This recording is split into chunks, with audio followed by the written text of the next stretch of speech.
I'm good. Yeah, go ahead. All right. Hi, ladies. I hope everyone is doing well, staying healthy and safe out there. So just a couple of announcements before we begin. So just in terms of dedicating this class, so this should be a Lilui Nishmat for Rav Aaron Walken, and should be a Refuah Shalema for Avraham ben Sarah Esther, for Chaim Menachem ben Leah, for Yosef ben Shlomit, for Hinda Rivka bas Chava, for Sason ben Bracha, for David ben Sarah, and for Paltiel ben Sarah. So they should have a Refuah Shlema in our merit of learning tonight. So just a couple of things before I pass it along to my cousin, Rav David. It's so nice to see, I'm looking at the names here, it's nice to see the women who are consistently coming back week after week. We hope that you are getting so much out of this. I know I am, and my husband who attends the men's classes getting a ton out of it as well. I love you, sweetie. I love you, sweetie pie. If you could Sarah, just, I'm gonna mute everybody, and then okay. you're just gonna unmute yourself after that. Okay, cool. Go ahead. All right, you can hear me? Go ahead. You're good. Amazing, awesome. Okay, so I hope you're not getting tired of seeing my face or hearing me talk about this, but we have two asks from you, two things that we would like you to consider doing. So the first is to spread the love. If you're here, if you're listening, if you've benefited from this Torah and you really feel like it's affecting you in a positive way, please pass that along. It's a huge bracha to give somebody this type of Torah and to give them an opportunity to learn this way. So, you know, if you could think about someone who might benefit from this, even ask them if you don't think that they'd be interested in attending. I'm very lucky. We told my mother-in-law about Rav David's classes, and she loves them. So I've been able to see that happen. So if you could just tell a friend, that would be great. And then also, as I've said before, so we're in our beginning stages right now of Sion Breslov project. And to put it quite frankly, as I've done in the weeks prior, is we need money. We want to spread this Torah as much as possible, as quickly and effectively as possible, and to do that, we need the funds for it. So anything, if you could sponsor anything, big, small, literally anything would be helpful at this point. And just so you know, as I've said before, so dedications are a wonderful way to honor any sort of milestone that's happening in your life, accrue extra merit for someone who's not well, to give them a refuah shlema, or to memorialize a loved one. So to do that, I'll put the email in. Pretty soon we're going to be switching over to PayPal, which will be great because then we can send you emails and thank yous and give you tax deductible receipts. So those are things to look forward to as we're expanding. We're able to do those things. So if you want to Venmo or Chase QuickPay to unbreastloveproject@gmail.com, again, I'll put the email in. And then also, if you want to speak to Rav David about anything, if you have any questions for him, if you want to set up a meeting, we'd love to. I know that he would be delighted to speak with you and connect with you. So you can use that email to do that as well. So that's all I have for you, and I'm going to pass it back to Rav David. Okay, thank you so much, Sarah. So this is very exciting for me. I've wanted to teach Tehillim ever since I picked it up for the first time on Hanukkah a few years back, and cried for the first time when I prayed. This book is so important, and it's so special and so precious. And unfortunately, a lot of the translations of it end up making it sound a little bit archaic and hard to connect to. So, you know, many of us, and we've stressed this over and over again, the importance of hibodedut, the importance of talking to Hashem alone for an hour a day, having that time to spend to connect to your true self, to have time to think without distractions about who you are and who you want to be and how you can get there, how to include Hashem in everything in your life, to attain peace, and joy. And that is a non-negotiable. You can't move from that hour. This is not replacing that hour, okay? However, we do have another sefer, which is called Tehillim, which is a great complement to the Hitbodedut. And what I want to do now is I want to teach you, based on Rabbi Nachman's unbelievable insights, what some of the deeper meanings of Tehillim are, the different chapters in Tehillim. And I actually want to start from the beginning. So I want to start with the first parak. And I'll try to give you what I hope is a more modern understanding of what David is really trying to say and how much this relates to each and every one of us in a way you probably never realized. And I hope that when you get this deeper meaning, this more genuine, more authentic, closer to your heart understanding of what David was really trying to say then, I think you're also going to very much connect. And it's something that you can always do. You know, I carry my Tehillim with me around all the time. Everyone who knows me, I carry it around everywhere. And the Baal Shem Tov and his students, Rabbi Nachman, were very, very, very big proponents of Jewish men and Jewish women constantly saying Tehillim all the time from your heart. So what we're going to do now is we're going to look at the first chapter. If anyone has it in front of them, you can look, and if not, you can just listen, okay? What I'm going to do is I'm going to start with the first pasuk, and I'm going to explain some beautiful things. Ashrei. This is the first word in Tehillim. What does Ashrei mean? Ashrei means happy. Is anybody watching this class figure out how to be happy yet? Do any of us know how to be happy? Have you seen families that are happy? Have you seen people that are truly happy, not just people that look happy in pictures or in Snapchats or in videos? But have you ever seen truly happy people? That it's not conditional. It's not based on something happening or something not happening. There is this inner joy that is coming from a place that's above consciousness. It's above physical reality. That's called Ashrei. This is one of the big revelations to Baal Shem Tov and Rabbi Nachman, is that joy is not only essential, but it's rooted in the highest spiritual place. There's 10 sfirot. There are 10 spiritual emanations, which Hashem uses to recreate the world at every moment. These 10 emanations, these 10 lights, these 10 influences are called sfirot. The highest sphira is called Keter. Keter is called in Kabbalah the unknowable head. It is so lofty, it's so high, it's so transcendent that we don't know anything about it. We just know it's there. It's called Keter, the crown. However, there is 3 things we know about Keter. Keter has 3 dimensions to it. The crown. The lowest of the 3 is called Ratzon, will. If anybody's ever noticed that when a person really wants something, he's able to get through anything to get there. Because Ratzon, will, is above physical reality. It's above this world. So when you're tapped into your will, your true, genuine will, then literally nothing can stop you. Because all your obstacles are in the physical world. But your will is coming from Keter, which is above physical reality. It's even above spiritual reality. Above Ratzon, above will, you have something called Tanug. This is pleasure, but a very intense pleasure, a pleasure that we would call ecstasy.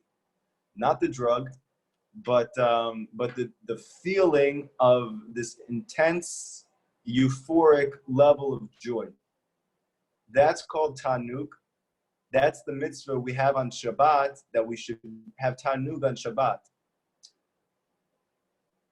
And Tanug, this joy, this ecstasy, this euphoria, which is above consciousness, it's not based on anything in this physical world. It's not based on anything your mind can even understand. That actually is Ashrei. That's the joy that David's speaking about. So even before he starts the whole entire Tehillim, he describes one of the loftiest ideas in Kabbalah, and that is Ashrei. A simcha, a joy that's not conscious. It's not subconscious, it's superconscious. It's above consciousness.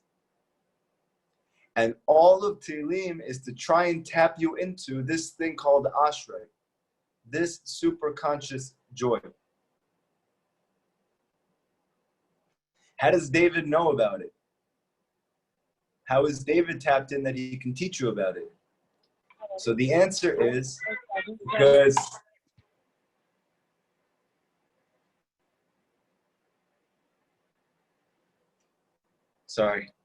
because David's soul is the only soul in history which comes from that place called Keter. All of the Jewish souls actually come from this place called Bina. Bina is a female sphera. It's actually also above the physical world. It's the highest female sphera. And it's called the spiritual womb, so to speak. And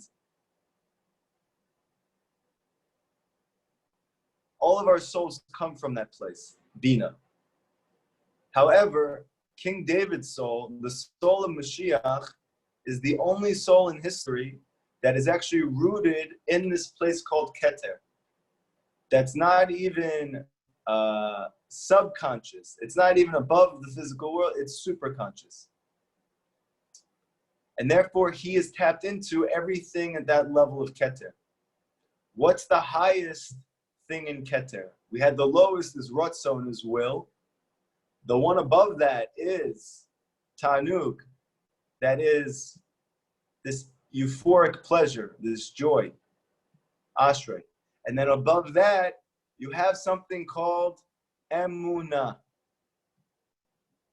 Now, even though we're going to learn as the classes go on that the lowest level of spirituality is called Emunah as well. But the reason is because whatever is in the beginning is revealed in the end. So even though the final revelation of godliness is called Emunah, it's called faith, it's because it's the beginning of the revelation of godliness as well. And that is called Emunah Pashuta, a simple Emunah. Emunah that's not based on anything.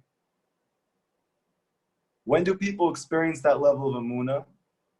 When their lives are on the line. Many Jewish people over the course of history, people who come from secular families, over the course of the past 200 years, that you have governments who come up to them and tell them, if you don't convert to our religion, you die. And this family is completely secular. They have no reason to say, why not? So I live. Right? I don't believe in Judaism. I don't believe in Hashem. I don't believe it's real. So why wouldn't I pretend to convert to another religion so that I can live? If you don't even believe in Hashem, what else is there to do but to want to live? There's only this world. And yet the majority of Jewish people in those situations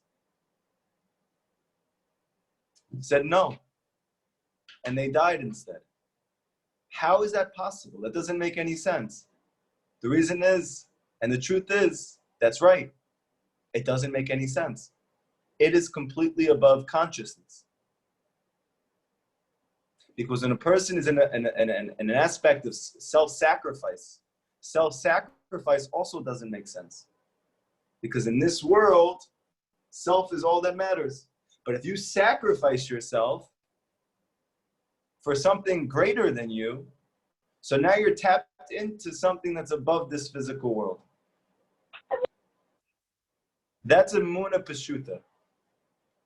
And every single Jewish person, whether they are religious or completely secular, whether they are Haredi or an atheist, whether they are Sephardic or Ashkenazi, whether they are a boy or a girl, has a point in their heart, deep within, that is called Emuna Peshuta.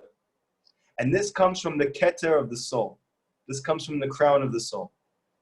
These three are the three highest. David's whole mission and his whole essence is bound up in these three things. Ratzon, will, Ashrei, this super conscious euphoria, joy, that's above understanding. And Amuna Pashuta, a simple Amuna, that Hashem loves me, that everything Hashem does is for my very best, that everything that's happening is only to bring me closer to Him. It's not based on understanding. It's not based on what I see in the world. It's not based on what I see in my life. It's not even based on what I see within myself. It is something that is so deep, it is above consciousness. And when difficult circumstances come out, often that part comes out of a Jewish man or woman. David was very connected to this. And therefore, all of Tehillim is to bring you to these levels. So the book starts with Ashrei. That means that all of Tehillim is to teach you how to be happy. So how do you do it?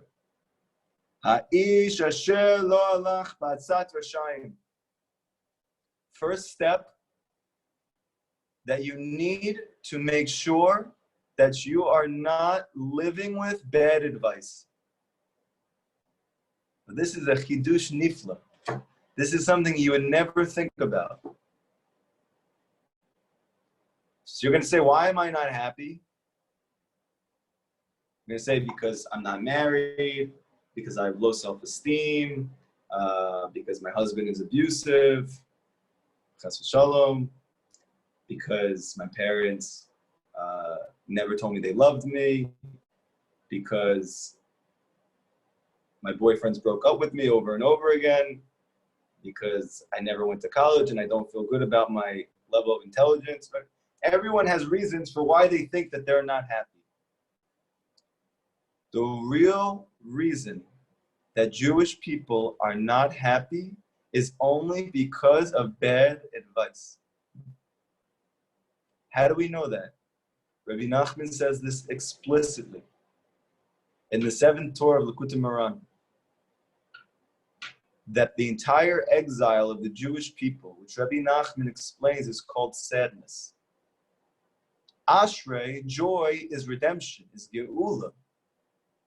To be happy is to be in a state of redemption. To be sad is to be in a state of exile. What causes the exile of sadness? The answer is bad advice. Where does Rabbi Nachman learn that from? When did the exile start? Chava in the garden with the Nachash. Chava, the first woman who ever existed, Rabbi Nachman explains, was a very, very, very precious soul, a very, very high soul, who her whole essence was bound up in the concept of Emunah. However, she wasn't rectified yet. And what happened is, she spoke to the Nachash. Now the Nachash, the primordial snake, is not a physical snake like you think about a snake nowadays. The Midrash says that clearly. It didn't look like snakes look like now. And the truth is, according to the Kabbalists, that whole event doesn't look like what we think it looks like.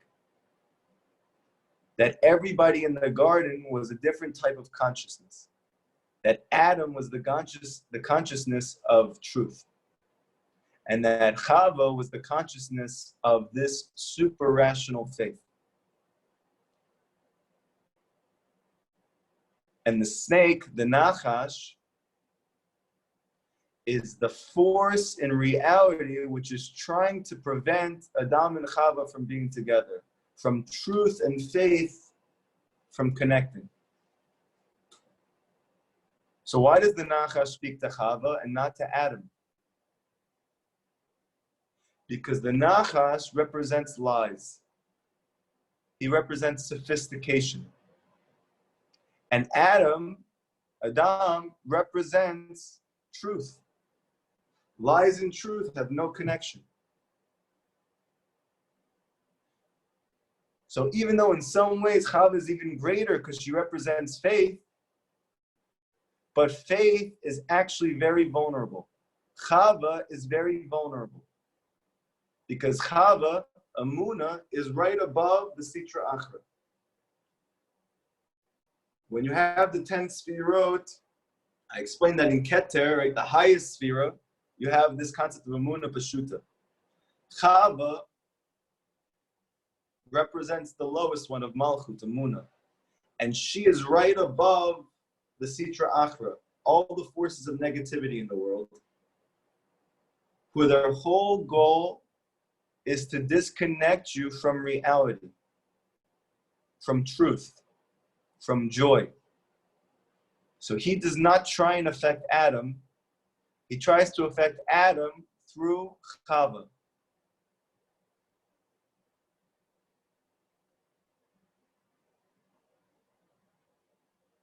What did the Nachash tell Chava? Bad advice. Bad advice. That was the whole beginning of the exile. What happened to Chava after she got bad advice? She gave Adam bad advice. And they both ended up doing the thing which disconnected them from inner reality. And then they were exiled from the Garden of Eden state of consciousness, which is that of joy. And they immediately became terrified and cursed with sadness. So it all started with bad advice. What happened after the Jewish people went into Egypt? In this week's Parsha, Hashem says, go to the land of Israel. They finally left slavery behind. They're ready to go. And what happens? The leaders, the spies that were sent to look at Israel before they went in, they came back and they said, yeah, the land is beautiful. The land is really, really beautiful. And there's a lot of amazing things there. But we're not going to be able to get in. The obstacles for us getting into that land, and that land is the consciousness of Amunah. That Amunah Peshuta, that Simcha, that joy, that Ratzon, that will. Even though it's amazing, we can't get there because there's giants and there's challenges and there's difficulties. There's no way. And that wasn't true. That wasn't true. That was bad advice. And as a result of that, the Jewish people started to cry, all of them, hysterically, because they left Egypt thinking they would be going to Israel. And now, right before they're about to go in, they have authority figures telling them, leaders of the Jewish people telling them, we will not be able to. And because of that, that day in history has been the worst, saddest day of the year until Mashiach comes. Why? Bad advice. Because what is the goal of the Nachash? What is the goal of the force of negativity in this world? It is to give you bad advice in order to make you sad. Rabbi Nachman says the whole war between your godly soul and your nefesh be'amid, your animal soul, is the war between joy and sadness. So David's saying, you want to know how to be happy? It's not in a self-help book. It's not in a pop psychology book. It's not in People magazine. It's not in Time magazine. You're not going to get it by listening to celebrities explain to you why they're happy, even though their home is a wreck and they have 5 children from 7 different nationalities. I know the math didn't add up right there, but they're not happy. They're called actors. You know why they're called actors? Because they're acting. It's not real. They're not happy. How are you happy? You need to stay away from bad advice. And how deep does it go? that the Torah is teaching you that even if you don't believe it, if you hear it, it affects you. So King David HaMelech, is telling you, you want to be happy? You need to extricate yourself from bad advice. How do you know if something is bad advice? If it makes you feel hopeless. If it makes you feel sad. If it makes you feel incapable. If it makes you feel stuck, it's called bad advice. If it's trying to disconnect you from the inner reality of existence, if it's trying to disconnect you from the only good that there is, which is Hashem, the light of the Ein Sof, the infinite light of the Endless One, who his whole being is permeating all of physical reality, except it's hidden. Your ability to tap into that is based on good advice. And that's why Rabbi Nachman says, what happened at Har Sinai, that we received the Torah? We got 613 mitzvot. The Zohar says that those 613 mitzvot are called 613 pieces of advice. Does that mean we don't have to do them? No. So what's the inner reason? Why would the Zohar call them 613 pieces of advice? And Rabbi Nachman's giving us the answer. Good advice. 613 pieces of good advice. And we know that when the Jewish people were at Har Sinai and we received the Torah for the first time, the sages teach that that was the first time in history since Adam and Chava were in the garden, before they were kicked out, before they experienced sadness after getting bad advice, that they attained the same state of Adam and Chava before the bad advice. What's the reason? Because Rabbi Nachman says they were infused with only 613 pieces of amazing advice. And all of the negative advice was removed from them. One was that was the 3 days before they went to Har Sinai, that Hashem told Moshe that they needed to all separate from negativity for 3 days before they got to Har Sinai. And then they were ready to receive the Torah. So it's teaching you that the key to being able to experience good advice is first to extricate yourself from bad advice.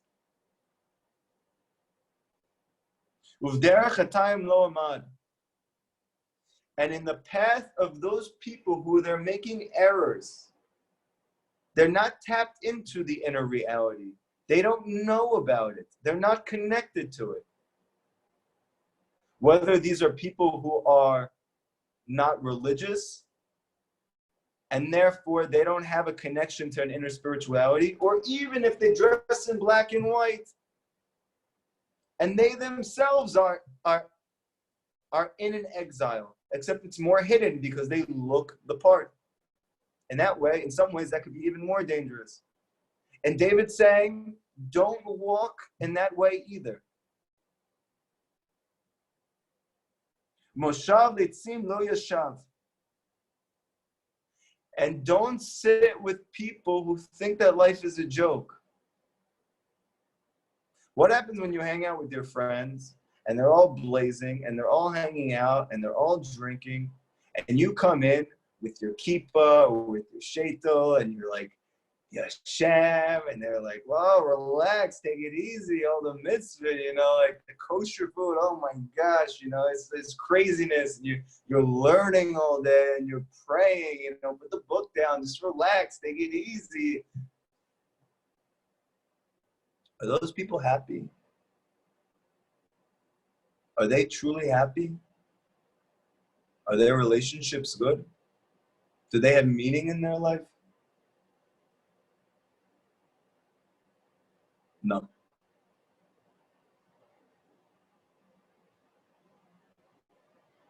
So David's saying, don't put yourself in the situation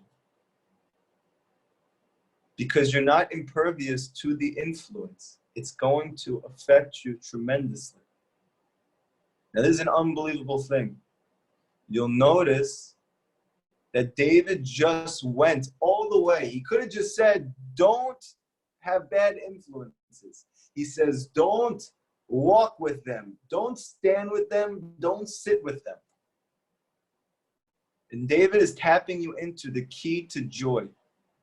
The key to joy is extricating yourself, removing yourself from bad influences, from bad advice.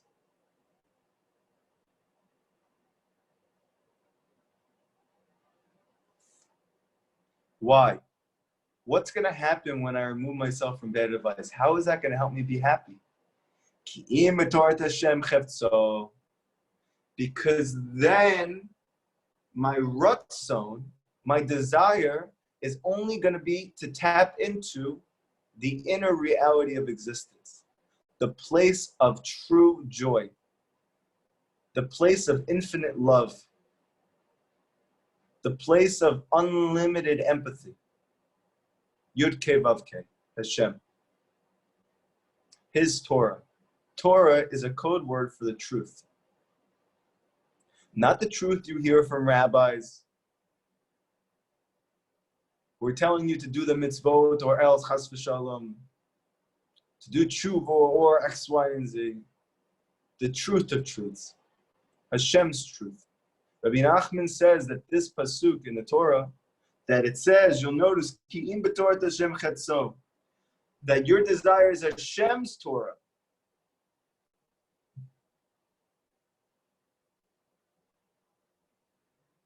Not the Torah of people who are still broken. Not the Torah of people who are still unrectified. Hashem's Torah.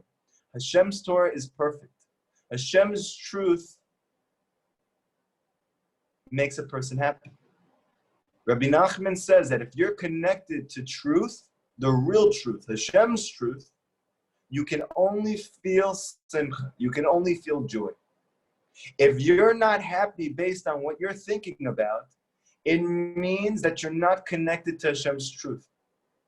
And even if rabbis are teaching you what Hashem's truth is, and it's not making you happy, it's not giving you inspiration, it's not making you feel hope, that's not Hashem's Torah. That's their Torah.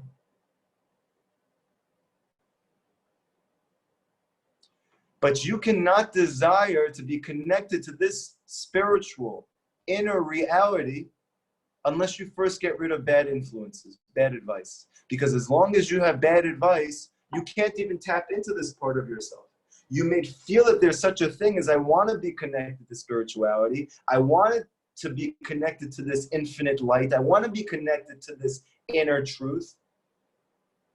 But I don't have the will to do that. That's right. Because you have the poison of the nachash. Because you are constantly being besieged by negative influences. And therefore you can't think properly.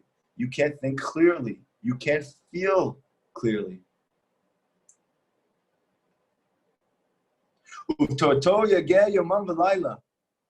And in that truth that I desire, I am going to be busy meditating in that Yom V'Layla.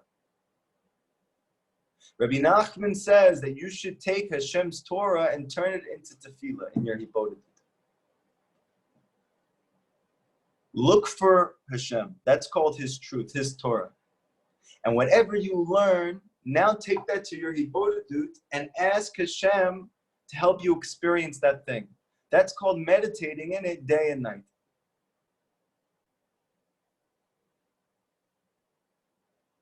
Now Rabbi Nachman explains that you'll notice it says, Ki im b'torat Hashem chetzo. Your desire is Hashem's Torah. U'torto yageh yomam v'layla. But it's in your Torah that you're meditating day and night. The reason is because there's different levels of truth. There is Hashem's truth, which is infinite, which is unlimited, which is complete unity and oneness. And then there is your truth. And when you're going after Hashem's truth, and you're trying to connect that inner reality, which David HaMelech is teaching you, this is the key to joy, ecstasy, euphoria, without drugs. You need to take that Torah that you find and make it your own. You need to turn it into your own Torah. You need to turn it into your own truth. You do that through Hibodedut. You take what you learn and you ask Hashem to be able to connect to it where you're holding. Let's say tonight you heard this class and there's something that resonates with you. Okay, so I'm trying to give you Rabbi Nachman's Torah. Rabbi Nachman's Torah is Mamish Hashem's Torah. But you might feel like this is above you. This is above where you're holding. You're not connected to this place. You still have many bad influences. You haven't figured out how to extricate yourself from them yet. You still receive bad advice. You don't even know where it's coming from. You still don't feel a will to go look for Hashem. So that's your truth. Go to Hashem and tell Hashem, Hashem, I desperately want to connect to your truth. Because King David, the soul of Mashiach, is telling me that that euphoria, that ecstasy, that super conscious joy I've been looking for my whole life, Ashrei, is with you. Help me to have good advice only. Rav Natan, Rabbi Nachman's main student, said every day in your Hibodedut, you should at least once ask Hashem that you should have good advice. Because your whole personal redemption and the whole collective redemption of the Jewish people depends on that. So the question is, where do you get good advice from? You're going to be like a tree that's planted in the streams of water. Mayim is a code word for chokhmah. Chokhmah is the highest male sphera. It's the highest male spiritual energy. It's called chokhmah. Chokhmah is the beginning of the revelation of the light of Hashem in this world in a way that's conscious. And physically, it's manifested by water, an ocean. It said in the beginning of creation that the whole world was in a state of tohu vavohu. But the Ruach of Elokim was hovering over the water, meaning there was a spiritual energy of pure godliness which was hovering over the water while the world was in tohu vavohu, chaos. Now we don't realize that the Torah is always speaking not just about physical events, it's talking about spiritual realities, it's talking about inner psychological experience. Tohu vavohu, chaos, is called sadness, it's called anger, it's called despair, it's called confusion. That's called tohu vavohu. How do you get out of that? You need good advice. Where do you get the good advice from? From the Ruach of Elokim that's hovering over the water. Because the Ruach of Elokim is the Mashiach. He is the Tzaddik Emet. He is the true Tzaddik. What's so special about the true Tzaddik? That if I connect to him, there's going to be light. Meaning I'm going to have joy. I'm going to have Hashem's truth. Because he is always hovering over the water, Rabbi Nachman says. He never leaves the water, meaning he never leaves Hashem's truth. Now, what's the reason he never leaves Hashem's truth? Because he has completely nullified his ego. He has completely nullified his superficial self. And he's achieved a state that's called ayin, nothingness. He has reached complete humility. And when you do that, then your soul is hovering over the water, meaning God consciousness. But because we're not holding in that place, because Hashem didn't want us to be, not because there's something wrong with you, our only chance to experience joy, simcha, Hashem's Torah, is to connect to the Tzaddik Emet, to connect to the true Tzaddik who is hovering over the water. And because of that, Rabbi Nachman explains every single piece of advice that tzaddik gives is good advice. Because it's not just true what he's telling you, it's the truth of truths. I'll give you an example. Rav Natan, Rabbi Nachman's main student, he was a very special person. He was a very normal person. He was very much like us. Issues with self-confidence, issues with purpose in life, issues with having energy and happiness and joy. He was a very, very normal person. And he realized that Rabbi Nachman had everything. And he then spent every waking hour of his life trying to connect to this tzaddik that's hovering over the water, to connect to that advice. And as a kid, he had a dream to be the rabbi of the city he grew up in, which was called Nemirov. However, when he was connecting to Rabbi Nachman, which was in Breslov, his whole everything was just trying to connect to this unbelievable wellspring of consciousness, of good, of joy, of truth. And out of nowhere, the rabbi of the city of Nemirov, which is a very big city, and the rabbi of that city was a very big city. I believe he passed away or something happened with him. And they asked Rav Natan if he wanted to be the rabbi of Nemirov. And he was so excited. He couldn't believe it. He even put this dream aside because he was connecting to this, and all of a sudden this amazing opportunity came up. So he went to Rabbi Nachman and he told him, I was offered the job to be the rabbi of the city of Nemirov where I grew up. Should I take the job? So Rabbi Nachman told him, who would be better for that job than you? He said, really? You think so? He said, yeah. Who would do a better job than you would? So he said, yeah, that's the truth. He said, yeah. So he was so excited. He's finally going to be the rabbi of Nemirov. That was his dream growing up. And as he's walking out of the house, he realized and he remembered that Rabbi Nachman taught him that even though there's something called the truth, there's something higher that's called the truth of truths.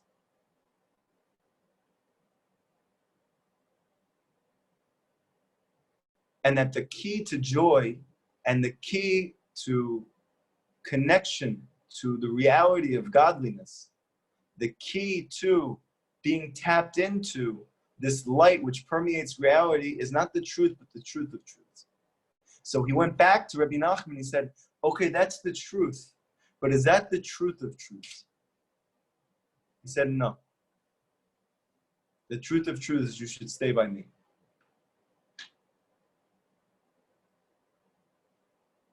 What ended up happening because Rav Natan didn't settle with just the truth, because he got the truth of truths from the tzaddik who's hovering over the water.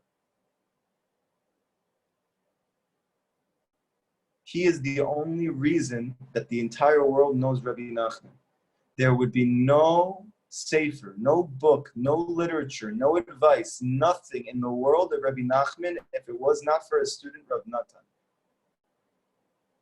And not only that, we wouldn't be able to understand Rabbi Nachman's teachings if it wasn't for Rav Natan. And Rabbi Nachman said in the final generation, everyone is going to need what I have to offer. But we would not be able to experience that if Rav Natan never stayed by him. If he didn't ask him, yes, it's the truth, but is that the truth of truth? So imagine, if he just goes by the truth, if he just got the advice of a regular tzaddik,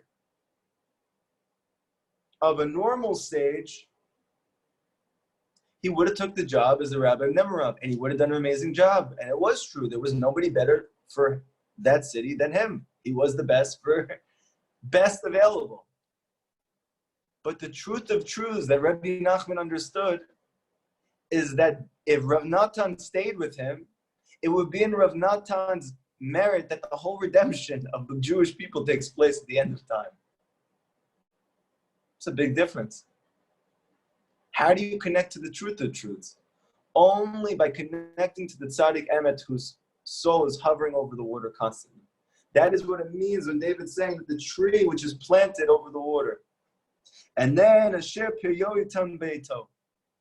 This tree is going to give forth its fruit in its time. David HaMelech is teaching you another key to being happy, to having ashrei, patience. That the tree gives forth fruit. Now, when does the tree give forth fruit? Only when you get good advice from the true tzaddik. When does that fruit reveal itself? Only in its time. That's a healthy tree. Trees have seasons that they give forth fruit. Sometimes strawberries are really good. Sometimes they're really nasty. Sometimes things are going easily in our life. Sometimes things are going very difficult. But your main thing is to be the tree that's planted in the water. Don't leave the tzaddik and his advice. Because eventually that tree is going to give forth fruit in its time. But your ability to experience that is based on patience. Patience, as Rabbi Nachman, is one of the highest spiritual qualities. Patience also comes from keter. Because the word keter in Aramaic is katar. Katar means to be patient. That the crown is patience. How does a person experience patience? Through emunah, through faith. And that patience is not based on something that you can understand. It's above understanding. But when you're connected to a real tzaddik and you're only getting good advice, then you can be patient and wait for the fruit to come. And you can be happy even when things are not going well, because you trust and believe in Hashem, because you trust and believe in His Torah, because you trust and believe in His tzaddik, because you trust and believe in yourself. But your ability to trust and believe in those four things is only can start when you extricate yourself from bad advice, and you attach yourself and you don't move from good advice. Va'alehu lo yibul. And the leaves never wither. This tree never goes bad. And even if you're sick, chas v'shalom, you have psychological issues, emotional issues, physical issues. In the end, if you do not budge from this place and you have conviction and you have good advice, those leaves will not remain withered. They will be healed. Rav Natan, Rabbi Nachman's main student, he has a book which is the Breslov Research Institute put out, which is amazing. It's called Rabbi Natan's Letters. But in Hebrew, it's called Alim Terufa, which means healing leaves.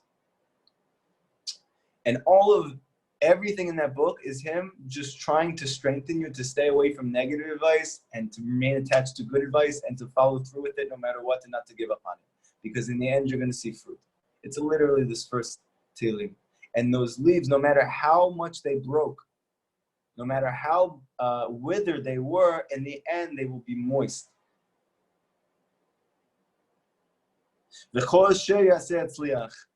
And everything that you will do will be matzliach.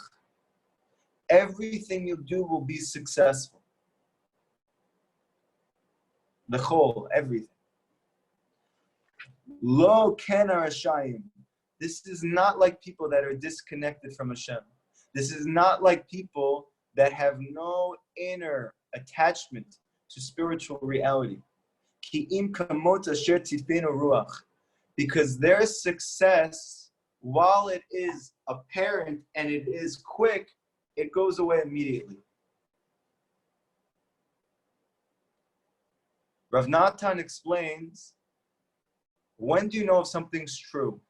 If it takes time. If something happens immediately and there's no work involved, there's no inner work, there's no relational work, then that success is not real, it's not true. How do you know something's true? If what you want is truly good, it's based on good advice and it's taking time to acquire. That's true. And the truth is only revealed in the end. This is in the word emet itself. That the word emet is the first, the middle, and the last letter of the Hebrew alphabet. However, if you take away the last letter, you don't have emet. If you take away the first letter, you don't have emet. If you take away the middle letter, you don't have emet. When do you have emet? When you get to the end. Then the truth will reveal itself. That no matter what people are saying to you, no matter how people are mocking you, no matter how many people put you down, no matter how many people make you feel low, that if you do not move and you do not budge from the truth, if you do not budge from your real self, if you do not budge from this super rational belief that Hashem loves you, that Hashem wants the best for you, that Hashem wants to be close to you, that Hashem wants good for you, in the end, the truth is going to reveal itself. Al ken lo ikumu rashayim. Therefore, these rashayim, these people who are not connected to this inner reality, they are not going to stand in mishpat. What does that mean? Rabbi Nachman explains that justice is blemished in this world. The exile is the result that there's not real justice. Justice doesn't mean you did good, you get good. You did bad, you get bad. This is not the concept of justice in the Torah. Justice is a very high thing. Justice is the truth. When a poor person asks for money and you have money and you give it to him, that's called justice. Because that money is not really yours. Hashem gave it to you. And the fact that this person doesn't have money, it's because Hashem didn't give it to him. Why did Hashem give you the money? So you can give it to him. So when you give him tzedakah, that's called justice. Because it's true. Because it's based on the reality that Hashem is the one who is creating and recreating and orchestrating reality. When you are tapped into that reality and you act accordingly, you are in the world of actual justice. You'll notice in America, who wins court cases? The person who has the best lawyer. Now, you probably never thought about it, but I want you to think about it right now. Does that make sense? That the person who has the best lawyer wins a court case where justice is supposed to be administered? That means if a person can't afford a better lawyer, but he didn't do anything, he will be convicted. That is the most corrupt thing ever. It's completely corrupt justice. Justice should have nothing to do with the quality of your lawyer. Justice means, what is the truth?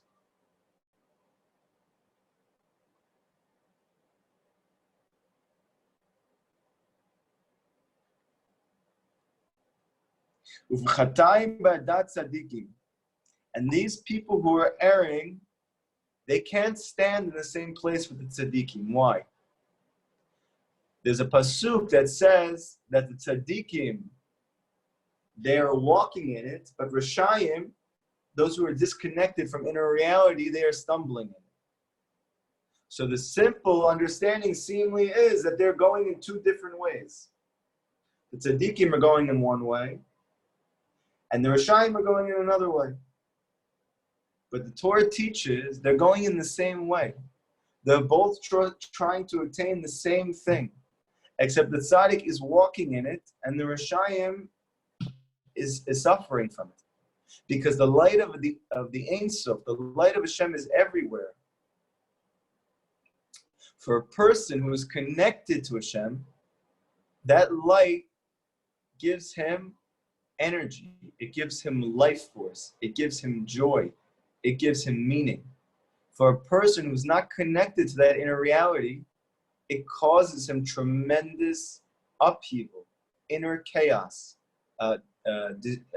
feelings of distress and despair. But it's the same exact thing that they're walking in. Ki yodea Hashem derech tzadikim, because Hashem knows the way of tzadikim. Hashem knows the way. Your husband may not know the way. Your kids may not know the way. Your friends may not know the way. Hashem knows what you're doing. Hashem knows what you're trying to do. Hashem sees you. Hashem knows. Your simcha comes from Hashem knowing what you're doing, not from the approval of others. V'derech reshayim toveh. And in the end, those people who are not connected to the reality of Hashem, that they are disconnected from spirituality, that they are not tapped into this inner truth that's called Yud Kei Vav Kei, that's called Hashem, that's called the Infinite One. In the end, whatever they end up doing, even if it looks initially successful, is going to fall apart. What's the reason? Because it's not true. The only thing that can sustain is truth. The only thing that can last from the beginning until the end is truth. The fact that something's not real necessitates, it means that thing has to be temporary. How many people do you know, it looks like they're so happy. It looks like they're having such an amazing time. I remember my wife, she had Facebook for many years that we were together.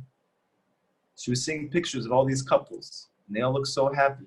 Going on vacation here, going here, doing this, bungee jumping here, flying off this mountain. They have these nice coffees from Starbucks. They look so happy. They don't have kids. They don't have responsibility. Everything looks amazing. And you're looking at that every day, and you're like, oh my gosh, my husband and this, and my kids and this.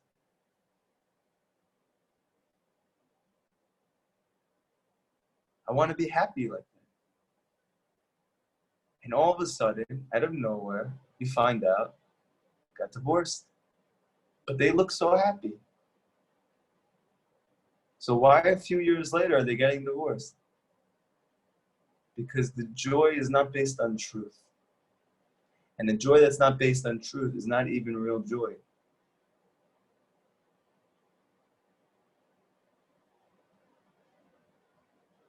But if you don't give up on the truth, no matter what your obstacles, no matter what the difficulties, no matter what anybody says to you, and you believe in that part of yourself, and you don't give up on that part of yourself, and you get good advice from a true tzaddik, and you try every day to take his Torah and to meditate on it in your hibodedut, and to ask Hashem to bring it into your life, no matter what the concept is that he's speaking about, whether it's joy, whether it's truth, whether it's faith, whether it's patience, whether it's unity or peace. But these things are far from you. That's okay. That's your truth right now. But if you take Rabbi Nachman's Torah and bring it into your hibodedut and ask Hashem to experience them, you will. But that's only if you don't give up on it. And you're only able to go after it like that, with full will, with full desire, with full ratzon. To never give up, you have to first extricate yourself, remove yourself from all negative influences. That is the first chapter of Tehillim. You have enough advice in that first chapter to live your whole entire life. Ashrei. To experience simcha, to experience joy. Super conscious euphoria that comes from emunah. This is what the whole world is looking for. All in the very first chapter of Tehillim, which David, the soul of Mashiach, he wrote the entire Tehillim with Ruach HaKodesh, meaning that even though he was writing it and it was coming from his heart, Hashem was writing it through him. Any questions from tonight's class? Hi, Rabbi. I have two questions about Idbodedut. Sure. So can I just ask them like together and then? Sure. Okay. So firstly, I want to start doing Idbodedut. And I know you've mentioned them before. I just don't remember. So I wanted to ask if you could give like initial pointers, because I know you've talked about like, oh, like if you're stuck, then there's like a generic formula kind of thing. And Right. the second thing is just because I want to start, like, because I want to start, would you say that it's better to go into it and try to do the full hour if you can and just start like that, or just not at all start the hour if you're just starting? So most rabbis will tell you just to do whatever you can. Truth is, I feel very strongly that when you are inspired, like hopefully you're inspired now, and you will be inspired more and more to do Bodhidut, that you should strike while the iron is hot, and you should try and start, if you can, by doing one full hour.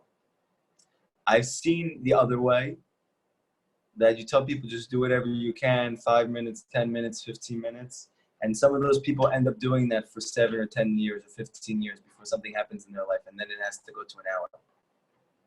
However, I've also tried and I've experimented with telling people what I believe, which is you should really try and do an hour on your first shot. Go for it while you're inspired to do it.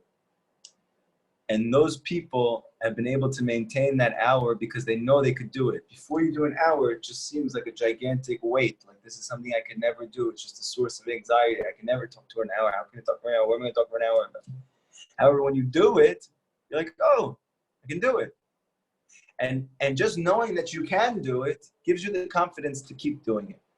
And also, when you feel how connected you are to Hashem, if you're able to speak from your heart when you do it, you want to continue in it. It doesn't mean that it's always going to be easy in the beginning. When you first start doing it, you're going to have bumps in the road. You're going to have many things that are trying to stop you from doing it, whether it is phone calls or people from family or friends. You are going to have to be very resolute and be non-negotiable about it. And if you go do it for an hour, I really believe that's the best way to do it, to start by trying to go for an hour, okay? I didn't do that, and it took me years to do an hour. Gedalia Fenster, I heard it took him 7 years before he did an hour before to do it, even though he was learning Rabbi Nachman's Torah for 7 years before that. So what I'm trying to do is to streamline this, that you don't have to go through the difficulties and the challenges that I did. It doesn't mean you don't have to go through difficulties and challenges, we all do. But to having gone through the bumps in the road and all of these things, part of Tzion, part of why I made this, and we made this, is because I want to give people an opportunity to just connect to the good as soon as possible and to tap into that as efficiently and as pleasantly as possible. So therefore, I would say you should try and do an hour first. I remember, and I had a person, a student, who never did Hibodedut before. He never even like heard of the concept except, maybe through Rabbi Nachman or through like a Garden of Emunah book or whatever. And I told him, try for 1 week. It was Hanukkah. I said, 1 week, do 1 hour a day. After that, you don't ever have to do Hibodedut again. You don't have to learn Rabbi Nachman's Torah again. Try 1 week that you take something on yourself. That for 1 hour every day, no matter what, even if I don't say anything, even if I had a terrible day, I'm going to take 1 hour to be alone with Hashem. And he did it. He couldn't believe he did it, but he did it. And he's doing an hour every single day. And he told me personally that I'm so thankful I started with an hour, because if not, I don't think I would have the confidence to do it. So if you feel inspired, I would try to do an hour. What to speak about? There is a book that's called Where Heaven and Earth Kiss. This is a book by Rabbi Ozer Bergman. He works with Breslov Research Institute. He is a rabbi from New Jersey who lives in Eretz Yisrael. I met him in Uman this past year. He's a very nice guy, a very simple, very special man, whose book reads like a conversation. It doesn't read like most rabbis that you read their books, it just feels like a friend is talking to you, trying to help you. He gives different hibodedut there, different things to speak about, what you're trying to aim for, what you're trying to connect to. I highly suggest getting that book. I actually suggested it to another one of my men's students whose mother was into meditation, but not necessarily connected to Judaism. And she was open to trying a Jewish meditation. And one of my students asked for a book. I told him to get this book. She loves this book. So it's Where Heaven and Earth Kiss. That's a good book to get, to try and look into it. It's a short read. It's very easy to read. It's in English. By who? So that's one. It's By by who? Rabbi Ozer Bergman. Okay. Ozer Bergman. B'ezrat Hashem, after class, I'll try and see if I could send it to the Tzion, the Breslov Women group, if you guys are all in there. But until you get that book, what does a basic hibodedut look like? Basic hibodedut looks like you're starting with ashrei, with gratitude, with thankfulness. You should always try and start with thankfulness. It doesn't mean you have what you want in your life. It doesn't even mean that you think things are going good in your life. But there are things that you are thankful for, whether you know that or not, whether you appreciate, whether you've tapped into that. You have to start with that place, because that's going to create joy. Because if you start to try and talk to Hashem without trying to tap into gratitude first, especially coming from never doing hibodedut and maybe not being familiar with Rabbi Nachman's teachings and not living with them yet, so it can easily move into despair. That's not what hibodedut is for. Hibodedut is to bring you to simcha, it's to bring you to joy, it's to bring you to feeling of connection, of peace, feeling connected to something that is very deep, that gives you tranquility of mind. So the best way to do that is to start with gratitude, with thankfulness, whatever you can think of. And if you're in a dark place, so you need to find gratitude even in that. And even though the world teaches you there's nothing to be thankful about going through difficulties, there is. Even in the challenge itself, there is tremendous gratitude. So to look for that and to express it in your mouth. And even if you don't want to, you need to force yourself to. Because like we've explained in prior classes, it's not the nature of a person to look for good. It's the nature of his godly soul to look for good. But we're not tapped into there yet. We're not connected to that place yet. That takes time. So before you do it, you have to first force yourself to experience gratitude. You need to say thank you for things. And also, besides that, to say thank you for other things that you never thought about. For instance, I think most of the people in this class have hot showers. You probably never thanked Hashem that your shower is hot and you can be in it as long as you want. However, if you go to any other country in the world, you can't stay in your hot shower. You have to come out at some point because you have a boiler and it costs money and you don't have money. So you can't stay in that shower. In America, you could stay in a hot shower as long as you want. Now, you never said thank you for that. But if you go and live in another country, you're going to go back and you're going to say, thank you, Hashem, that I have a really hot shower and I could stay in there and enjoy it and not worry about my bill. Okay? Things like that. The fact that you can see, the fact that you can hear, the fact that you can breathe, the fact that you're not on a respirator, the fact that it doesn't hurt after you leave the bathroom. These things that we take for granted, that people who don't have these things will give up their life to have those things. Part of hibodedut is to get in touch with reality. Growing up in secular society, we are completely detached from reality. We are given expectations of things that have nothing to do with reality, and we are not taught to be thankful for anything that's truly good. Hibodedut is going back to the beginning. I'm alive. Baruch Hashem. Imagine if I wasn't alive. What would that be like? I have life. Yeah, my life is troubling. Yeah, I'm struggling tremendously. Yeah, I'm crying every night before I go to sleep. But I'm still alive. that means that I could change. Something could change. Maybe these classes, maybe Rabbi Nachman is the beginning of that happening. So you're alive. How many people, when you pass by a cemetery, would say, I'd love to be alive right now? So anyway, start with gratitude. Then once you feel happy, once you feel joy from that gratitude, talk about the places that you're struggling in. And that way you won't go into despair from it. You're going to be able to look at it from an accurate place, not from a despair place. Being able to just look at these places that you are doing things which are, so to speak, encouraging bad influences, that are putting yourself in negative positions, that are disconnecting you from this truth that you want to be connected to, that you're acting in a way that is destructive. To look at those things, but not from a place of despair, not from a place of feeling bad about yourself. You need to first be happy. And then after that, to ask Hashem for everything you want, for everything you need. Those are 3 basic steps. This is a good formula. Ultimately, you want to get to a point that you're able to talk to Hashem like he's your best friend. Rabbi Nachman stressed this all the time, like you would speak to your girlfriend. Okay? How would you speak to her? That's how you speak to Hashem. That's the key to Hibodedut working.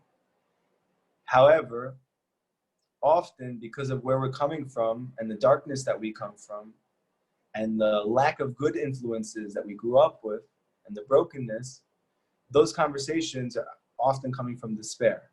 So that's not what we're looking for, because that's going to bring you deeper into the hole. However, ultimately, if you attach yourself to Rabbi Nachman's Torah and his wisdom and you live with it and you don't give up on it, then you're going to be able to think clearly, then you're going to have joy, then you're going to be tapped into reality, and then you're going to be able to just speak to Hashem like he's your best friend. Does that answer your questions? Yes, thank you so much, Rabbi. You're welcome. Any other questions?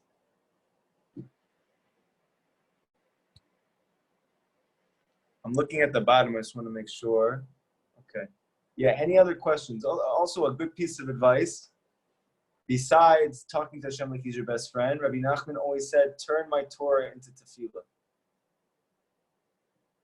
There's many deep reasons for this, but just very simply put, take what you learn from these classes, from Rabbi Nachman's Torah, and turn it into your prayer from your own heart.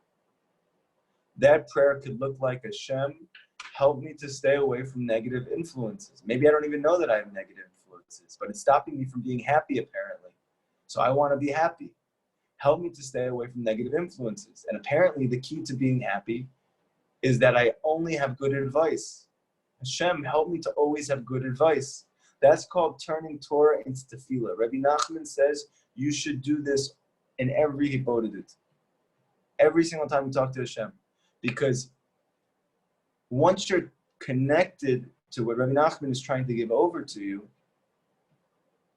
you are going to be happy. The fact that you're not yet is not because happiness is not possible for you.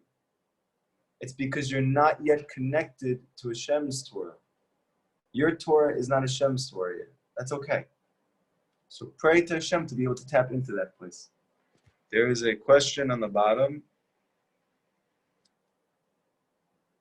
What's the difference between falling and rising back up, or giving into temptations and realizing that's not who you are and growing from that? You're always going to be falling and rising. You don't have a choice between falling and rising. This is this world. This whole world, the concept of David, the concept of the soul of Mashiach, which we're all sparks of that soul, is to be like the moon. The moon waxes and it wanes, because a Munah is built over time. A Munah takes time to build. It said about Chava that she was built. In creation, you'll notice in the beginning of creation, she's talking about all spiritual and physical reality. Hashem says and it was. Hashem says and it was. But Chava was the first thing that was built. Why was she built? Because she is a Munah. And a Munah is the key to everything, but she takes time to build. So to get there, you're going to have to go through falling and rising. And in fact, before you can get to the next stage in your spiritual development, you always have to fall before you go up.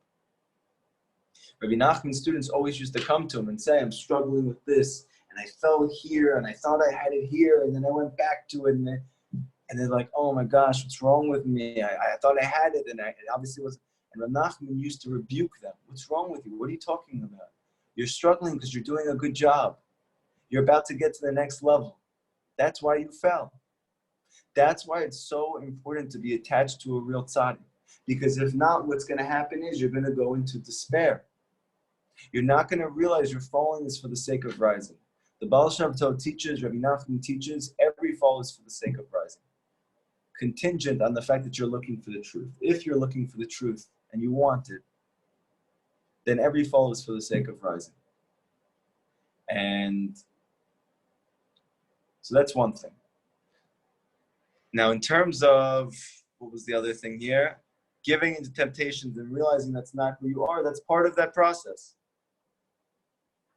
Part of the process is falling in those desires. Physical desires, which have a place in this world, they have a place in your life. However, when they are your major influence, meaning they are the reason why you're doing things in your life, they're not a means to an end, they are the end in and of itself. I'm not eating to be healthy. I'm not eating to have energy to go do something good. I'm not eating to connect to Hashem. I'm eating because it tastes good only. So when you do that, you're disconnecting yourself from the inner reality of the food. And then you get tired from the food. And then you feel bloated after. And then you feel sad and cranky after. Why? Because you have disconnected yourself from the inner reality of the food. Everything is a different means of connecting to Hashem. However, the only way to do that is to make sure you have kavanah. Kavanah means that my intention is for something spiritual. And I'm going to use the physical world as a vehicle to connect to that. Now, we're not all holding by that place. And even though that may resonate with us as the place of truth, and it is, that's when you're going to be happy. When your motivation for using the physical world and relationships is to tap into this inner light, this inner spirituality, which is the cause of all ashrei, of all happiness, of all joy, that's going to take falling and rising in your physical desires. But Rabbi Natan teaches, but if you are attached to a real tzaddik, and you're getting good advice from him every day, and you're learning his wisdom every day, and you're living with his wisdom, you're living with his advice, not just you hear it, but you do it, then even if you fall in these things, and you will over and over again, ultimately you're going to be matzliach. And you're going to be able to get to a point that you're not falling in that way. It doesn't mean you're not going to have falls anymore. It's not going to be the same way. A fall doesn't mean I'm going to go into a depression. For me, that was a fall for 30 years. A fall for me now is to be confused for an hour or half an hour. But it doesn't carry on into my whole day. It's not bringing me to a psych ward. It's not taking me to a place of intense darkness. But that's only because I have not moved from Rabbi Nachman for years. That's only because I've risen and fallen in his Torah over and over again every single day, and I don't budge from it. That even when people laugh and they scoff, happy and joy, and these people are dancing all the time and they're insane. Okay, kol kavod. Enjoy your life. I don't have time anymore to waste with truth. I want the truth of truths. I want ashrei. I want simcha. I want joy. I want to be connected to life. I want to feel life force. I want to feel energy. So I don't move from that tree. I don't move from that ruach elokim that's hovering over the water. And I fall over and over and over again. But I start over again. Rabbi Nachman says you need to continue to start over again many, many times in a day. And if Reb Nachman says that he had to start over many times in a day, all the more so us. So that means, and this is one of the things that we're going to learn, one of the keys to success in this area, in this life, period, is to be able to start over again, completely, like you never started before. Means try and do it again. Let's say you start doing Ibodah, you do an hour every day for a week. Bezrat Hashem, it's for the rest of your life. But then all of a sudden things happen, X, Y, and Z, you stop doing it for a week. So now what's going to happen is you're going to think, oh my gosh, I'm the worst. I was doing it and I felt good about it and now I'm not doing it. What happened to me? No. Nachum says stop with all of that. Just start over again. Go ahead. Do an hour today. And if you keep doing this, you'll eventually come to wholeness. And that hour is not going to be something that you have to fit into your schedule. You're going to be looking forward to it all day. So you're going to have to fall and rise in this. But the key is not to give up. There's another question here. Personally, I've realized that I've been trying to do it, Ibodah do it for like a month now. I keep telling myself I'll do it, and I physically can't get myself to do it. Or when I finally do, I stay in my head, and it's hard to get the words out. One more question. Are all our desires from Hashem? For example, if we have a ratzon for something, a will for something, and it still has not happened, then why do we have that desire? Okay, good questions. First piece of advice, if you can't, you have nothing to say, or you can't get yourself to do it, or when you finally do, you can't get out of your head. Rabbi Nachman explains in the 5th Torah of the Quran, and again, this may sound bizarre to you. This might sound crazy to you. And if you told this to anybody else, they would tell you this is insane. Okay. But Rabbi Nachman is hovering over the water. And his Torah is not coming from the truth, it's coming from the truth of truths. And his Torah is the only Torah that can get a person out of that space of complete mental darkness. Rumination in the mind, which I was busy with my whole life. Pessimism, overthinking, questioning everything I did, even if I did a good job. Wondering why I didn't do a better job. If I failed, thinking I was a loser and miserable. Why doesn't anybody love me? My whole life was like that. Rabbi Nachman says you're in that space. You know what you should do? Scream. Where do we learn this from? The shofar. What's the concept of the shofar blast? The shofar blast is when you don't have words. You can't get words out. What's the shofar? It's like a scream from the deepest place inside of you. I'm not going to get into the Kabbalistic reasons right now why. In the 5th Torah of the Quran, we're going to discuss this concept. But for many years, I was, and I still do from time to time, scream. You can't talk, scream. How loud? As loud as you can. Not from despair. From wanting something good and having yet to be able to experience it. And when you do that, you're going to actually feel words come out easier. I can't get into why that is right now. However, it works. So that's one thing I would try. I would try screaming. Now you're going to say, how am I going to scream? There's everybody's around me. That's why Rabbi Nachman says, go to the woods, go to the field, go to a place where no one is. Because you may have to scream. There have been times that I've been in such a dark place, such a bad place, that I spent the majority of 1 hour screaming. And I've had people hear me. I remember I was in my car once and I was screaming at the top of my lungs because I was just in my head. I couldn't get out of my head and I was suffering so much. I was crying and I was screaming and somebody came by the car and they knocked on my window and said, are you okay? I said, yeah, what's going on? And they're like, because you're screaming and you're crying, you know? I said, yeah, I'm fine. I'm just doing Ibodah, dude, you know? And so this is whatever. You're going to have to deal with it. But this is a good piece of advice for you. Part of the reason you're in your own head is because your da'at, your consciousness, is in exile. By screaming, you actually break the klippas. You break the Sitra Achra. You break the forces which are keeping your mind in exile. So that's one thing for now, one piece of advice, but hopefully as time goes on, you'll learn more and more. Somebody said one more question, and all our desires are from Hashem. For example, if we have a ratzon for something and it still doesn't happen, then why do we have that desire? The answer is because if what you want is good, and you haven't experienced it yet, it's because what you want is really good. And Rabbi Nachman explains, the greater the thing that you want, the deeper is the ratzon that you need to eventually have it.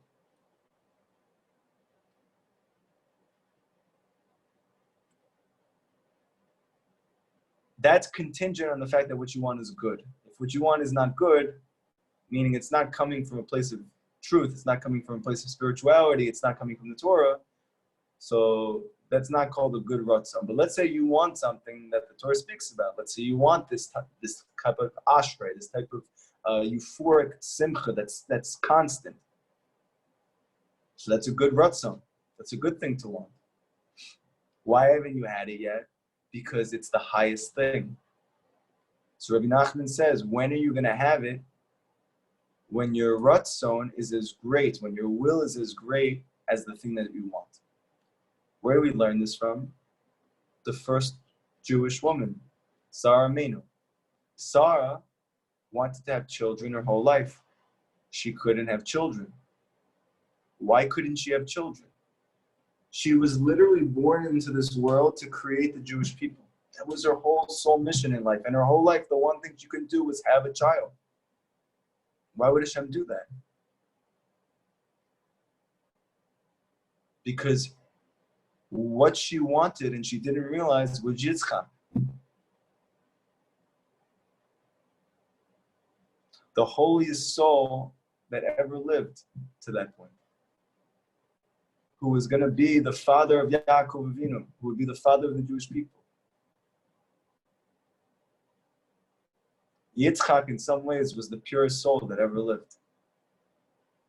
Now, did Sarah know that? No. She just wanted to have a child. And she's praying for it, and it's not happening. Where is that ratzon coming from? It's coming from Hashem. Why did it take so long for her to get it? Because her will needed to be as great as the thing that she wanted, but she didn't know how great what she wanted was. Because she didn't see Yitzchak yet. But when she finally saw him, she left. Because she realized his name means laughter. So where does your good ratzon come from? It comes from Hashem. Why haven't you gotten it yet? Rabbi Nachman says, because your ratzon is not strong enough yet. Where do you express your will? Through your words. Why can't you speak words yet? Because you still have negative influences in your life.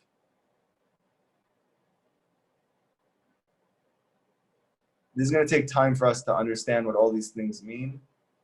But if you have a good ratzon, don't ever give up on it. Ever. As the Torah says, serve Hashem b'simcha, with happiness, and you haven't been able to experience happiness, never, ever, ever give up on happiness.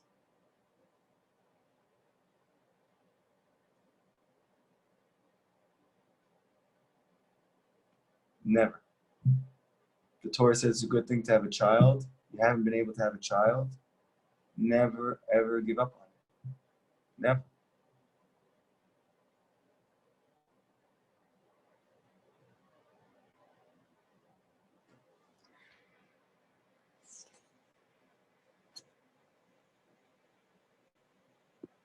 So we'll finish with this. Somebody said, I once had a dream of a ladder, and Rabbi Nachman was there and said, please, my sweetest soul, keep climbing.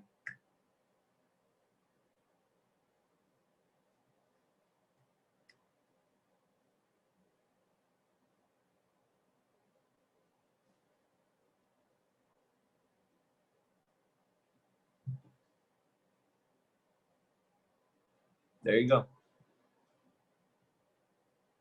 Don't give up. Stay by Rabbi Nachman. Don't leave his tent. I promise you, in the end, it is so sweet. And you're going to fall. Just keep climbing, because every single time that you go up a rung, you first have to go down. You have to bring your body down to give yourself the power to get up to the next step. Don't give up on this. Every day, you're going to have to start over many times. Start over. Messed up, start over. Struggled, start over. Issue with this, start over. And if you stay with this,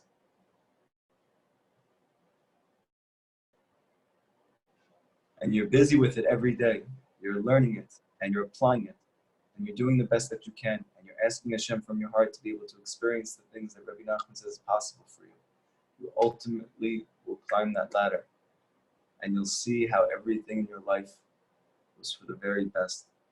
And there's no way you would be able to get there unless you went through everything you went through in your life. Rabbi, can I ask you a question? Sure. And then we have to go. I would love to stay with you. Sorry. No, like for those of us who have a lot of responsibilities, who have Baruch Hashem, enough kids, who work full-time or part-time, and have the time only for, let's say, 1 hour, either to do hitbodedut, to do any other learning that would involve probably, let's say, the laws of kashrut, the laws of Shabbat, or even some physical activity, working out also, which is very much needed. How do we balance out everything, like, with everything that's going on, with the kids at home and not being able to have much time, and then that 1 hour, because I feel like I'm taking away from something else to give there, but yet I'm also not being not concentrating on halachot, on the things that really also matter a lot. Yes, true.